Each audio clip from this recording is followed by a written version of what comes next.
Hello everyone, I'm Forrest McFreelava and this is Speedplay Netherlands number 5. So we left off with a series of very strong alliances that are immediately broken. France and Brandenburg drop us as allies, however the French just don't want us as an ally because we're allied to Austria. So we break our alliance with Austria to get back our alliance with the French, as the French are significantly closer to us, and quite frankly, I think that that's going to come in more handy than Austria in the near future. Also, since Austria isn't the emperor, we may be able to court Bohemia, which would be much more helpful. We then take a while to attempt to reshuffle our cabinet. I even buy out a few people I don't really want. However, they're not really replaced by anyone better, and I end up just kind of spending a lot of money that I didn't really need to spend. So ultimately, while that part isn't great, and our alliance chain is not as powerful as it once was, we're still not in a terrible position. Also, since we're Protestant, we are able to purchase new bonuses to our belief system, which is a great deal. And we're basically going to spend the next while just trying to increase the relations of the countries around us in order to avoid some sort of horrible disaster. As realistically, we were able to hold off against the coalition mainly due to the fact that we had very strong allies. Also, we still have around 20 war exhaustion, so we declare war on Burgundy in order to get the French army to help quash our revolts for us. Then we pull our army back down south to defeat the Burgundians. Overall, a tiny bit of a risky strategy. However, I think it's definitely going to end up worth it. All we have to worry about is we don't have Austria anymore. We do still have Poland, but Austria did a good portion of the heavy lifting when it came to the coalition wars. So we can't really afford to take any lands that might piss off the coalition members. So instead of doing anything like that, we're basically just going to go to war to humiliate our rival and possibly break up Burgundy in order to get some prestige. As the higher your prestige is, the quicker your aggressive expansion goes down. So really it's a bit of a win-win. We don't actually get to take any lands, although we could if we really wanted to. I don't want to risk it. We also get a series of really good events, which is really fantastic news. Our country's been through a lot of hardship. We go ahead and take 5% cheaper ideas, as well as a military-focused religious bonus, and now it's just a matter of sieging out the countries we're at war with. We accidentally attack an Austrian rebellion, and the Austrian army comes and helps us. But then, of course, we find the enemy army, and they defeat us, which is a bit unfortunate. They also then attempt to just attack us, but we're very lucky in the sense that the French come and help us defeat them. We also have another rebellion, which the French also take care of. So we're in a bit of an interesting position where I really could just make peace right now, and in fact, I do make peace with one of the countries, humiliating them, which will get us over 50 power projection, and also just getting quite a bit of prestige. Although I really do just kind of see what I can get in total from them before I make that peace deal, and go ahead and get the best thing that we can. I'm a little upset that the French went ahead and destroyed the Burgundian rebellion, but there's really not much we can do about it, and we do unfortunately have to give the French at least one province, which will give us aggressive expansion. Otherwise they'll be upset at us for not giving them anything in the war. So we're going to go ahead, do that, and release a couple countries. We have a lot of diplomatic power, so it's not too much of a concern. And it should make the French like us at least a little bit. I was also hoping that it would make the Emperor like us, as it made us release a imperial member state, but I took a look at the relations with Bohemia, and it doesn't appear as though they've changed. Cologne, a country that has grown massively at the expense of its neighbors, I immediately try to build relations with again. They pretty much hate us, but if we can keep them out of the coalition, it is one less thing to worry about. We also get a series of events. We are now the Dutch Republic, which is fantastic. It is probably the best government in the game, as it just gets rid of everything terrible. So with that all said and done, we're in a fairly solid position. We just need to survive the next time the coalition forms, and it probably will form again, as it really always seems to. The one issue is that we don't have as strong of an alliance system, so we have to try to buy them off and just sit pretty, don't attack, don't make ourselves a target, and eventually we'll be able to go ahead and colonize. Now, I realize that that'll make this a little bit similar to the Speedplay Togurt, wherein we just go ahead and start colonizing. So I am going to try to mix it up a little bit. However, for the near future, I would really like to get a break from the constant coalition wars, and you see that they are now once again back and ready to fight us. Speaking of, they just go ahead and declare war. Although we do have a few allies who can probably help us, the initial battle does not go in our favor whatsoever. But we do have the French on our side. We do have most of the coalition armies distracted in Central Europe. If we can just go ahead and pick off straggling armies, as has been the strategy throughout, we will be able to make this work. It's only if they coalesce that we'll have any sort of difficulty.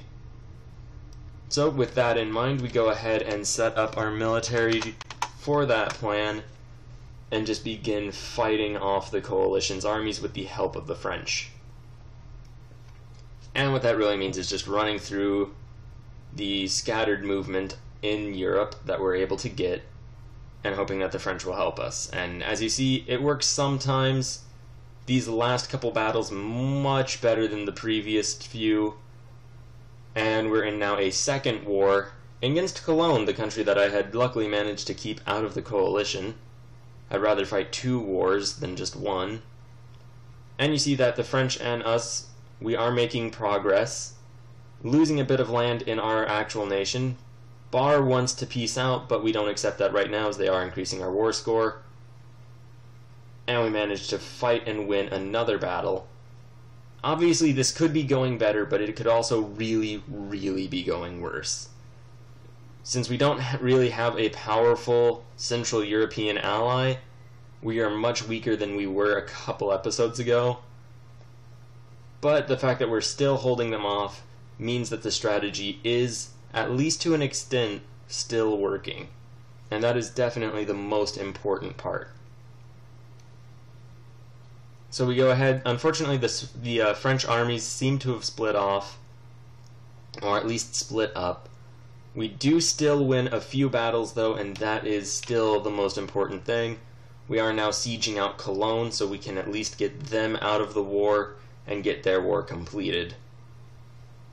And that is really the major concern. Here you see, because we're in 2 separate wars and not all of our allies are in them with us, that battle went a bit awkwardly, and we did end up losing it. However, now we are only in a single war, and we were even able to get a bit of reparations from Cologne. And unfortunately, though, that doesn't seem to be enough for us to win the war against the coalition. And it seems as though, other than maybe piecing out with Bar to get a few goods from them, we aren't in a great position. We can go ahead and hopefully win a few battles.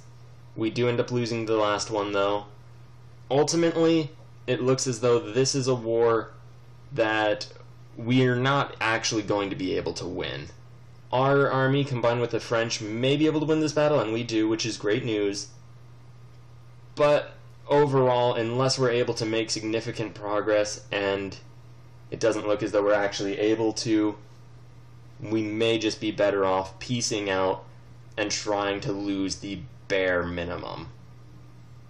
That being said, I would still rather prefer to go ahead and try to win another battle. Unfortunately, they were ready for us, so we just give Flanders back their 2 provinces. We'll see if that's good enough, and if it is, then that's probably going to be the course of action. Obviously, I want to lose the least that I can, as we've already lost 1 coalition war, and it was a really significant setback.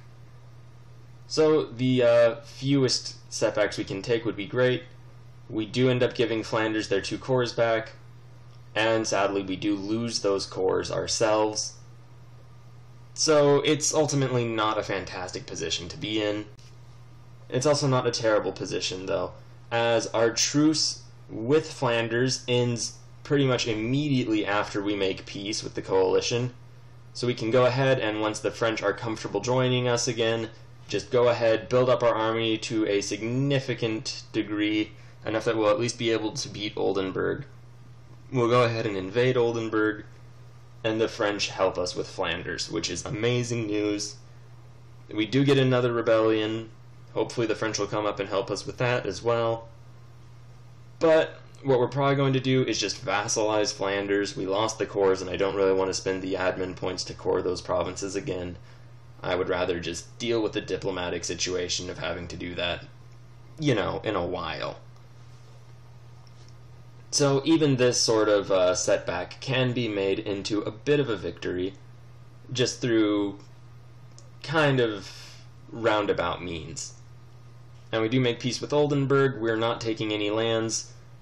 All of the aggressive expansion we're going to be getting will be from just vassalizing Flanders, who is our rival, so that should hopefully give us a bit of power projection as well.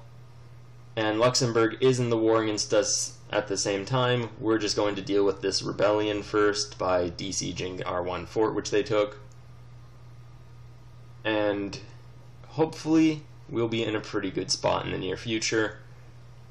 I am worried that by seizing Flanders and making them a vassal, we'll be tempting the coalition again. Unfortunately, our current leader is assassinated, which is a bit unfortunate. Luckily, it lowers our war exhaustion by 5, which really you wouldn't think it would do, but I'm completely fine with that. Our war exhaustion has been 20 for quite some time now, and our country really just desperately needs peace. Now, admittedly, in order to get a lasting peace, we may actually not want to vassalize Flanders, as that could very well reinvigorate the coalition against us. But more than I want peace, I don't want to take any steps backwards.